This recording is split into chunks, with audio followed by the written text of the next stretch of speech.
ना आमच्याकडे सोपवा. हे शब्द होते ज्योतिबा आणि सावित्रीबाई फुले यांचे. या एका पाऊलाने शेकडो प्राण वाचले. ही होती 19व्या शतकातील भारताची कठोर सत्यता, जिथे समाज जातपात आणि लिंगभेदाच्या बेड्यांमध्ये अडकला होता. विधवांवर अमानवी अत्याचार होत, त्यांना समाजातून वगळलं जात, त्यांचे मुंडन केले जात, त्यांना असहाय्य सोडलं जात आणि जर त्या गरोदर असतील तर त्यांच्या होणाऱ्या बाळाचा जीव घेण्याचा दबाव त्यांच्यावर आणला जात. पण ज्योतिबा आणि सावित्रीबाईंनी या अन्याय विरुद्ध निर्धारानं उभं राहायचं ठरवलं. 1860 साली सावित्रीबाईंनी विधवांचे डोके मुंडवण्याच्या प्रथेविरुद्ध न्हाव्यांचा संप घडवून आणला. 1863 मध्ये त्यांनी बालहत्या प्रतिबंधक गृह स्थापन केले.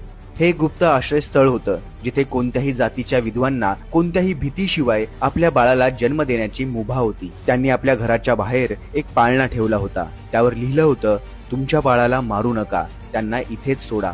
इथूनच भारतात मुलं